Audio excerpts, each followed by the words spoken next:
Today on Ministry Monday, I am speaking to the leadership team of Jefferson City, Missouri's NPM chapter. Hi, everyone. How are you today? Hi, Good. Amanda. Hello. Doing Good. good. Hi, Amanda. We're so happy to have you here today. Before we get started with the questions, I'd love to just have the listeners learn a little bit more about you and introduce yourselves. So, Laura, would you mind starting? Okay, I am Laura Forbes St. Clair. I am the chapter director for our chapter. Ron, you want to introduce yourself? Sure. I'm Ron Sayer and I am the treasurer. Our brand new treasurer, Yes. newly elected. Liz My name is Liz Kale, and I'm our our chapter secretary. and Sandy, I'm Sandy Bexton, and I'm the chapter liaison, the deanery the liaison, deanery liaison. Yes. and Andrew. I am Andrew Mayer, and I am the liaison for my deanery, the Sea City Deanery in Jefferson City. Yes, you're the Diocesan Liturgical Commission liaison. He's also the director of music at our cathedral. Excellent. Thank you all for being here today on this episode of Ministry Monday, where we get to learn more about Yes. you and the Jefferson City chapter as you are NPM's chapter of the year. Congratulations.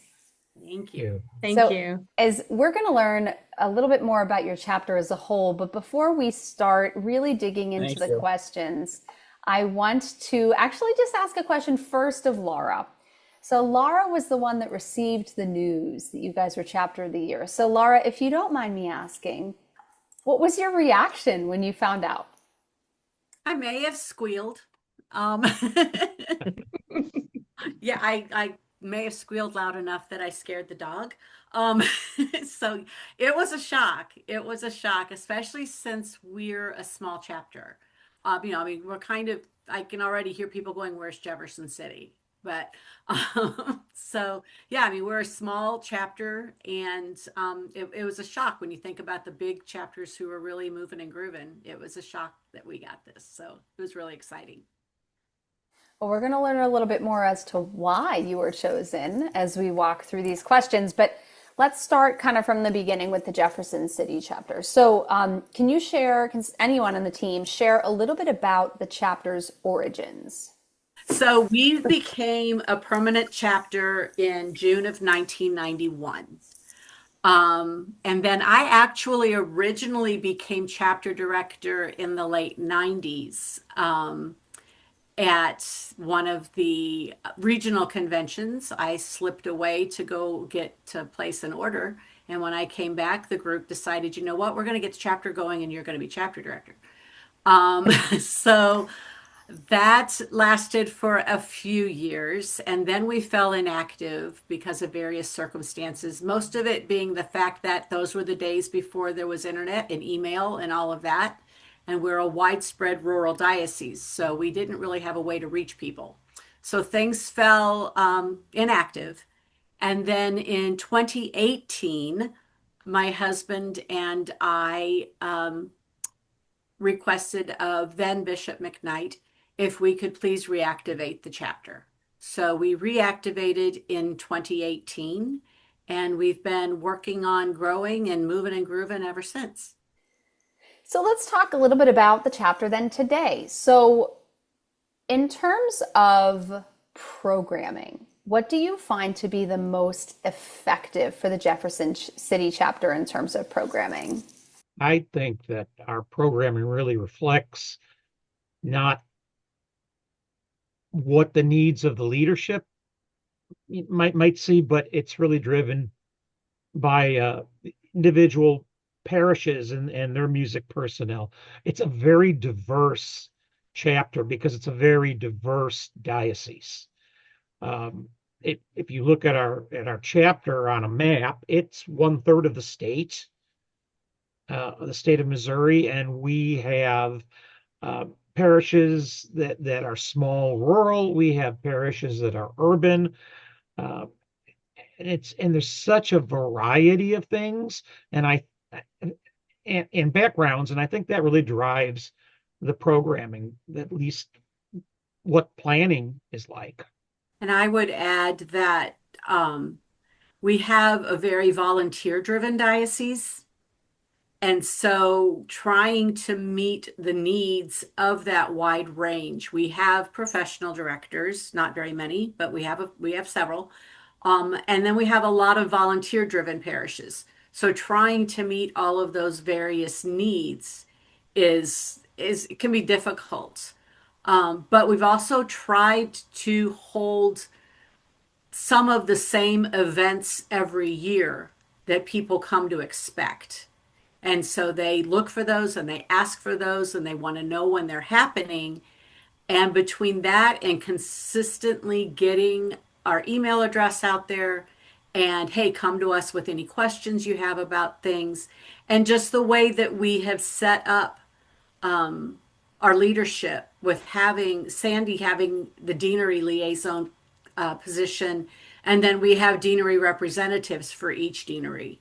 So we have that kind of bottom up structure where people in the deanery know who to contact for their deanery. If that person can't answer it, they know to contact Sandy. So we get that conversation going that way, and having that consistent information flow has been really helpful. And I think being able to do a lot of the meetings via Zoom because we are so spread out has really helped people be able to get information that they need to. I think that's been a big plus for us. So you mentioned that you especially have a very large amount of volunteers in your diocese, especially in higher levels of leadership in music, meaning directors of music and whatnot. So with that in mind, what are some of the things that you guys find to be the most effective topics for that group, that demographic of music ministry leaders, but in that volunteer context? We have done planning. We've done workshops on planning for each of the various liturgical seasons. And that usually includes having a priest as our presenter. And they go through everything from this is what the general instruction says. This is what Sing to the Lord says. This is what's in the missal. This is what, the things that volunteers may not know that they need to know, if that makes sense. So they get down to the basics with that. And then we've drawn in everyone saying, bring what you use for this season. What's working in your parish? And sharing that music then after we go through some of the basics and things like that. So that's been really helpful, and those have been very well attended. I think I'm a volunteer and I coordinate music for our parish, and just being able to have a resource to go to has been so helpful. I remember one of the first times I sent a question up the line, and to get a response back so quickly, it was great because I had nobody else to go to, and it was great. It sold me right away on this is a group I need to be part of. That's, I think, another good question too. And this one goes like kind of joint in hand with another question I have. But what have you found to be effective tools for recruiting for your chapter? Lately, with the synodal, we're going to talk about um, as we're moving forward with the implementation from now Archbishop's decree and instruction, to continue on with that implementation and the discussion of how it's going to be, that has been limited to NPM members. So when that first discussion happened in, I think it was May, we had, and it was known that this particular meeting is for NPM members only, and we were going to be going through the results of the listening sessions and the diocesan-wide survey, and this was going to only be for NPM members. We had a 50% increase in membership in 10 days because everybody wanted to know. Wow. They wanted to know what happened. They wanted the results of those listening sessions and the survey, and they want to know what's going to happen. And now, as we continue forward, so we just had on the 19th, so just not even 2 weeks ago, we just had our annual membership meeting via Zoom, but we opened it to everybody. It wasn't members only. And going through what's going to happen and, what the plan is. And, I mentioned on there that, this next step is for members only. And again, I'm seeing new memberships trickle in. So that's been a huge part of it. But also when they find out the things that they get with a membership from the national level, especially the planning calendar, and the resources, sometimes you have to stop and teach them how to navigate the website. But once they find out what's on there and we can walk them through some things and they realize it's a two-way street. And two, we've been kind of talking up the fact that those of us of a certain age really need to step up.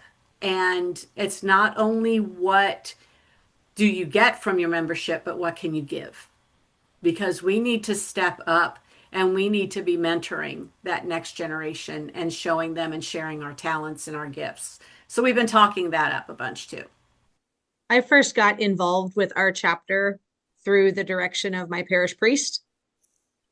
I am also a volunteer, and we have a unique situation at our parish where we have one priest in multiple chapels, and I direct music at one of the masses at one of the chapels. And as I became more involved in our parish's music ministry, my then pastor, who also plays guitar like I do, recommended a guitar workshop that our NPM chapter was putting on. He said, "Hey, you need some help that you're asking me for. Well, this is a great place to go get that same help." So the support of our pastors, of our musicians, is how I first became involved in this local chapter. That's awesome to hear that that there are clergy within your diocese who also help and encourage for membership too. That's critical. So that's great. Awesome. And we're sede vacante at the moment. We have no bishop. Our bishop moved up to be an archbishop in Kansas City, Kansas. So, but when he was here and when we were going through this whole synodal process, he, within the instruction for implementing the decree on sacred music, there's a whole paragraph about NPM and the role NPM is to play in this process. And when he and I were meeting one evening, he said to me he wishes every pastoral musician in the diocese would join NPM. So he was actually a member of NPM before he became our bishop. And he knows the value of it and he knows what this organization can do for pastoral musicians. So he's really been a huge support. And hopefully that mindset will be passed on to all the priests of our diocese and it will trickle down to the musicians. So then let's take it one step further. So we've talked about some specific programming and everything like that, but let's take it and talk about a year in the life of Jefferson City. Okay. What is some of the programming, either consistently like a standing event or something that's more of like a one-time instruction, something like that? Like, what is the type of programming combination that you have found really works with your chapter? Well, I'll go ahead and I'll mention, because I was involved in one of them, seasonal programming, specifically doing things that are directed towards each of the liturgical seasons. I was involved in the Advent one, and the focus was really musically.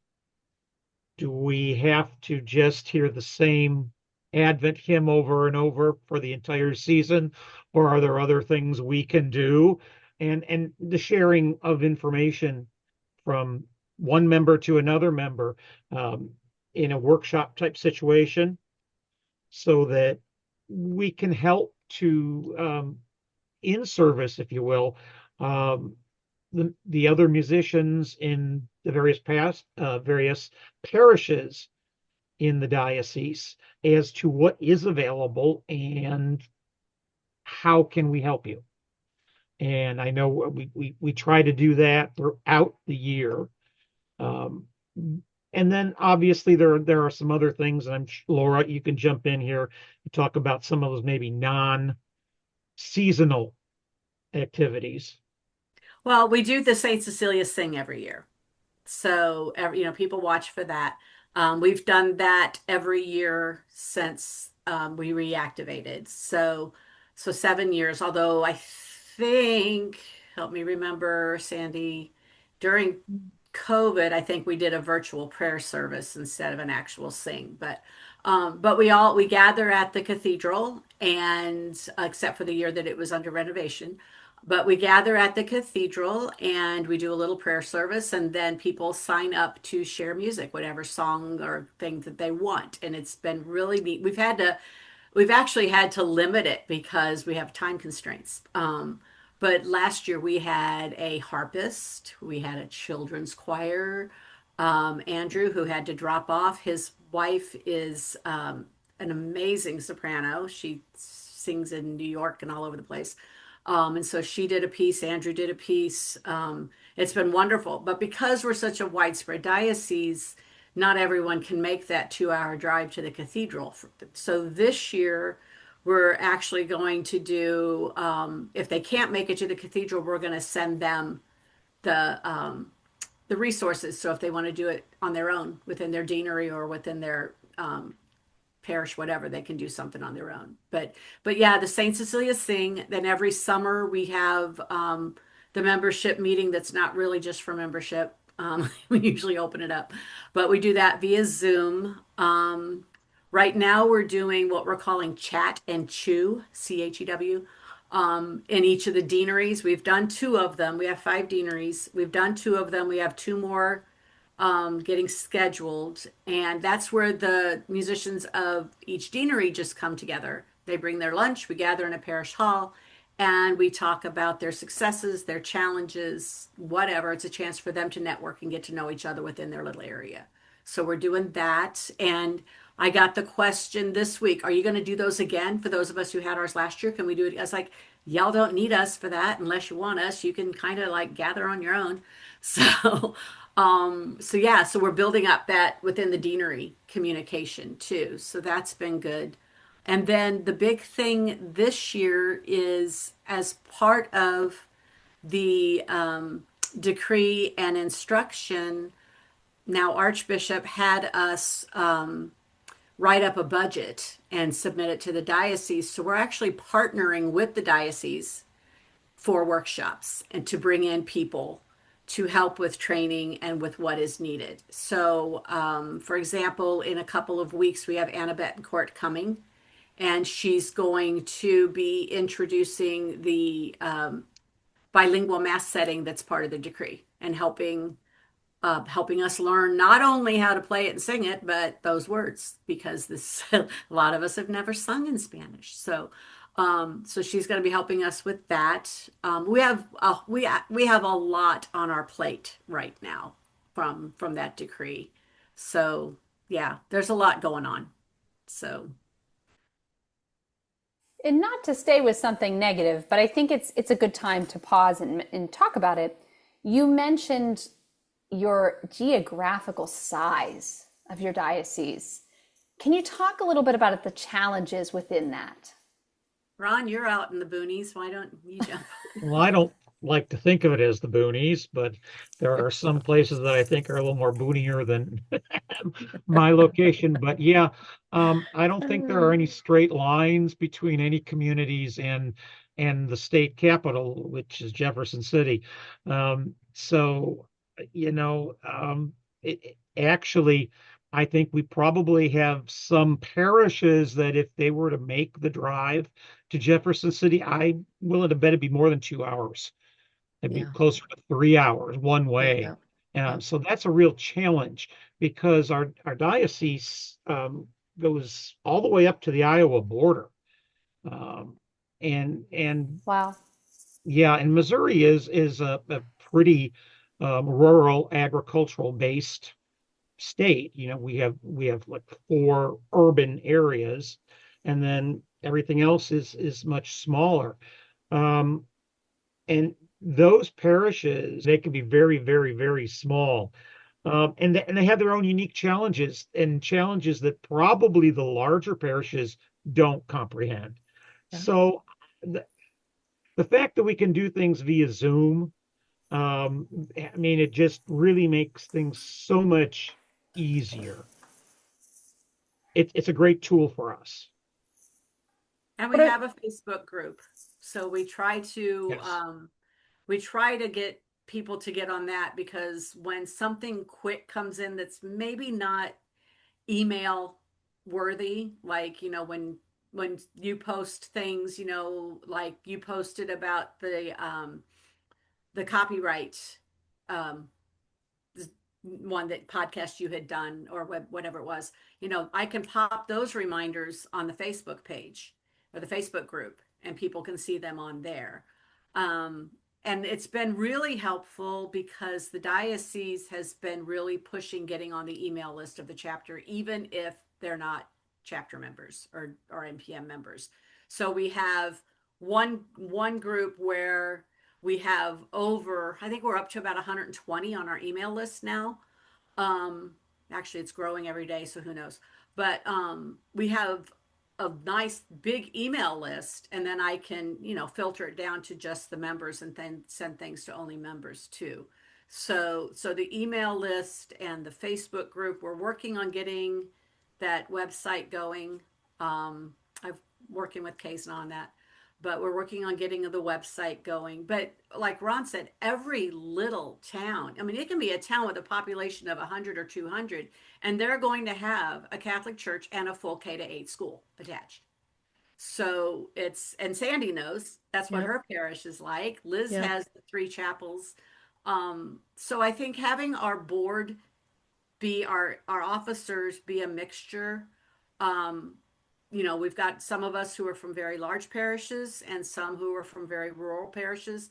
And so keeping those perspectives, we're looking at getting representatives to our committee from the youth perspective, from the Hispanic perspective, getting some of those on. And whether or not they vote or have voting capabilities will depend on if they're NPM members, but at least getting their voice tied in is going to be important. So yeah, and it's funny you mentioned the communication portion, because that's what was the demise of the chapter before. can We you had, talk? Yeah, Mm. can you talk more about that? well, before email and the internet and all of that, we had no way of getting even the addresses, or we didn't have the finances to mail things out, and we had no way to get through to people who we were, what we did, and who we are, to reach our target demographic. There was just no way to do it. So modern technology has played a huge role in making everything a success now. So our diocese does something that I don't know if other dioceses do this or not. I've not heard of it. Our diocese has something they call the Monday morning memo, and anyone can get it, from the regular person in the pew all the way up to the priests. Everybody and anybody in the diocese can get this free Monday morning memo.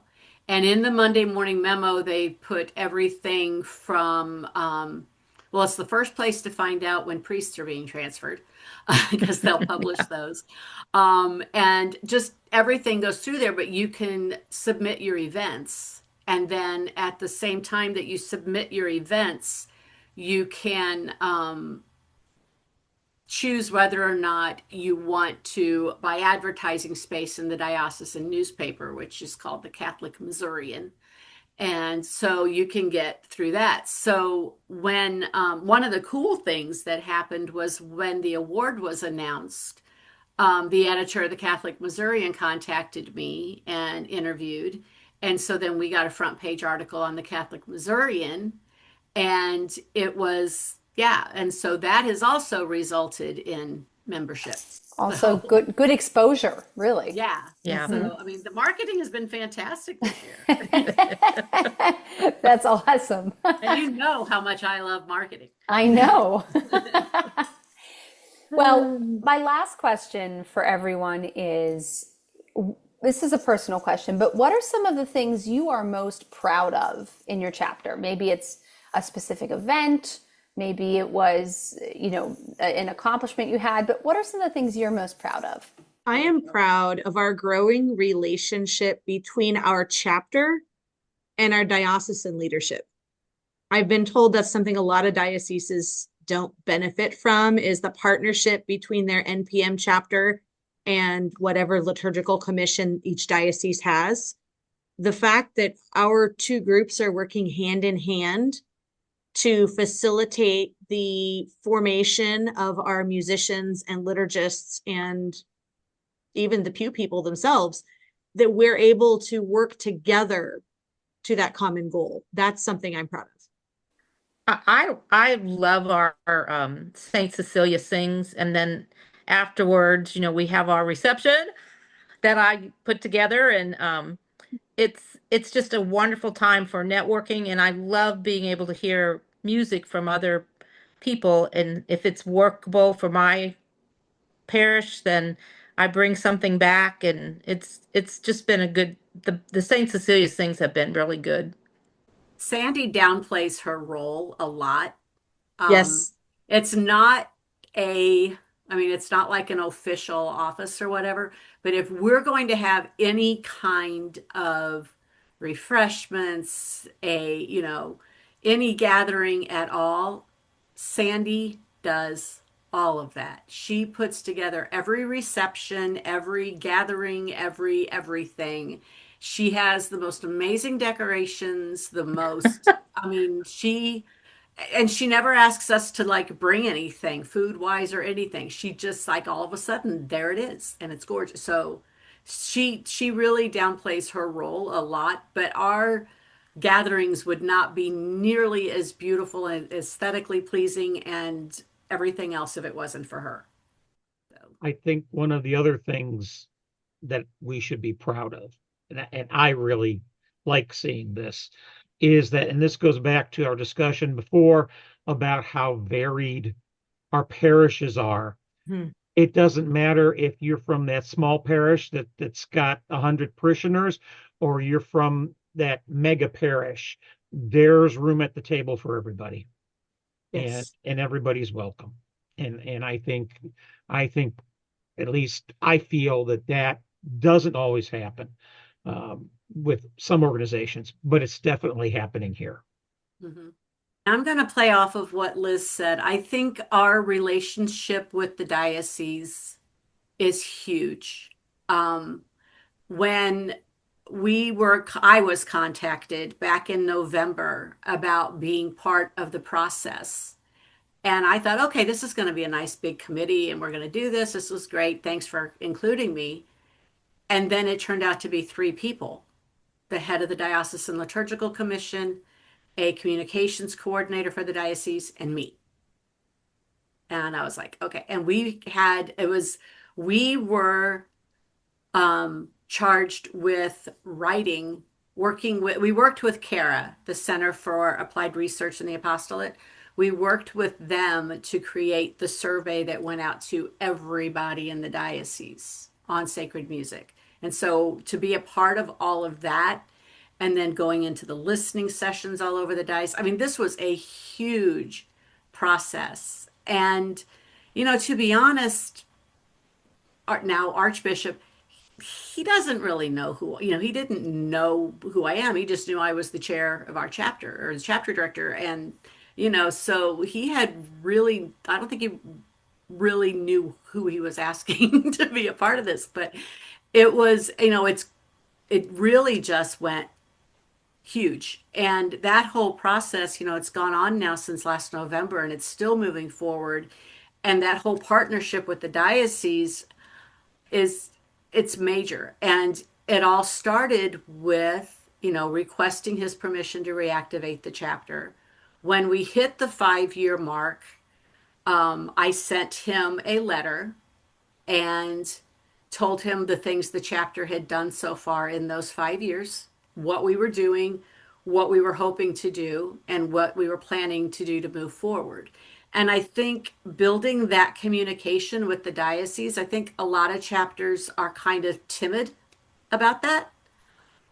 But even if you don't hear back, I mean, we were blessed to hear back, but even if you don't hear back, just keeping your foot in that door and keeping that communication going, even if it isn't two-way, is super important because it's kind of like a, we're here.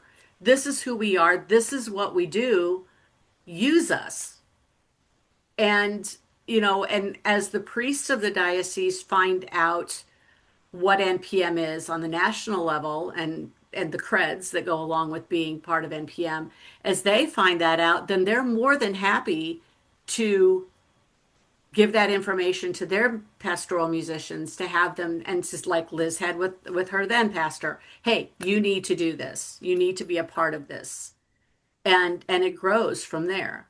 And I think that's what I'm most proud of, is that we've got that communication going now and we have a clear path forward, instead of sitting out here going, well, maybe we should try this or maybe we should try that. Well, this group needs something. And we're not grasping at straws anymore. We have a clear path of what it is we need to do and what we've been asked by the diocese to work on. So like now we're working on, a diocesan certification that's going to be kind of a preliminary to what NPM offers as certification. So, we've got a clear path forward and what we need to work on. In spite of all of the challenges you've mentioned regarding, geography, distance, volunteer versus paid status, it's very clear to me in spending this little bit of a half hour, a little more than that, with you guys, that it's very clear that you don't lack motivation. You don't lack initiative. And I echo the value you have mentioned in having those relationships on a diocesan level, on a larger level, to help spread the net, if you will, of the importance of NPM across your entire diocese. I see that as one of your strengths as a non-Jefferson City chapter member, but I just see it as I talk to you all, because it's very apparent that that is a huge, huge feather in your cap in my mind that is helping to strengthen your chapter and strengthen your base. Well, I think this then is a good point for me to stop and end the way I started, which is by saying congratulations to everyone on the call and congratulations to your entire chapter. This is really clearly an indication outwardly of the inward work that you all do every day, every week with your programming, your outreach. And so we're so happy to celebrate your work and celebrate what you're doing, not just for NPM, but also for music ministry in your diocese. So congratulations. We hope you guys have a wonderful fall for your programming, and we're so happy to be celebrating you this year. Thank you. Thank you. Thank you.